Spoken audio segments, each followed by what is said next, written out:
अभी रिसेंट में एक मूवी आई छावा।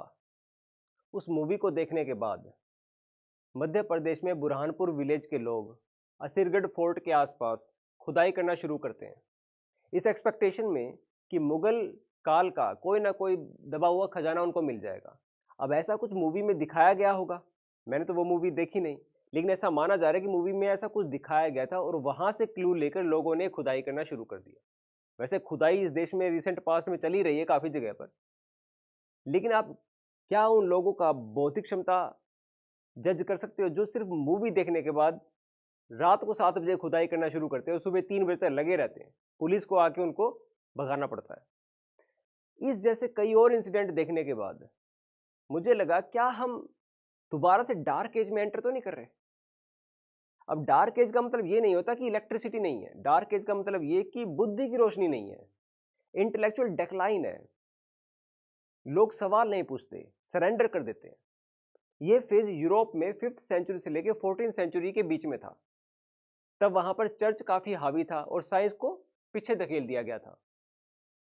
तो ऐसी सोसाइटी जहां पर रिलीजन स्टेयरिंग व्हील पकड़े होता है और साइंस को पीछे डिग्गी में बंद कर दिया जाता है, उस सोसाइटी का बंटाधार हमेशा से ही हुआ है। हिस्ट्री में बहुत सारे ऐसे एग्जाम्पल्स हैं।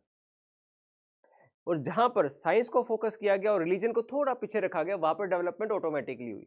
से फॉर एग्जांपल इसी टाइम पीरियड के बीच में 5th से 14th सेंचुरी के बीच में बगदाद में एक अंपायर बनता है जिसका नाम है अब्बासिड अंपायर। उस टाइम पे अब्बासिड अंपायर काफी फ्लोरिशिंग था, वहां पर काफी नंबर में सिटीज थी, दुनिया भर के इंटेलेक्चुअल्स और फिलोसफर्स को वो बुलाते थे और अपने अपने लोगों को पढ़ाते थे उनसे। और इसके साथ साथ दो ऐसे उनके कैलिफ थे, एक कैलिफ अल ममून और हारून अल राशिद। इन दो ने बड़ा इंपॉर्टेंट रोल प्ले किया। कैलिफ अल ममून ने तो इवन एक हाउस ऑफ विजडम बनाया, एक ऐसा इंस्टीट्यूट बनाया बगदाद में जहां पर जितनी भी वर्ल्ड की साइंटिफिक लिटरेचर होते थे उनको अरेबिक भाषा में ट्रांसलेट किया जाता था। हिंदी में उसका नाम था बैतुल हिकमत, हाउस ऑफ विजडम। सो उस पॉइंट ऑफ टाइम पे जब साइंस को वो फॉलो कर रहे थे, रिलीजन को उन्होंने पीछे रखा हुआ था, तो वो डेवलप कर रहे थे और यूरोप पिछड़ा हुआ था। So in Abbasid empire religion was low, science was high, ultimately lead to high development and reverse in case of Europe. But 13th एंड 14th सेंचुरी तक आते आते पिक्चर स्विच कर जाती है। इटली में एक जगह है फ्लोरेंस, वहां पर रेनेसा होता है। रेनेसा का मतलब रीबर्थ ऑफ राशनलिज्म। अब वहां पर फिलोसफर्स आने शुरू हो गए। फिलोसफर्स ने लोगों को सोचना सिखाया, सवाल पूछना सिखाया, साइंटिफिक डिस्कवरीज होनी स्टार्ट हुई। और यहां पर बगदाद और इस मिडिल ईस्ट के एरिया में ऑर्थोडॉक्स इस्लामिज्म बढ़ने लग गया।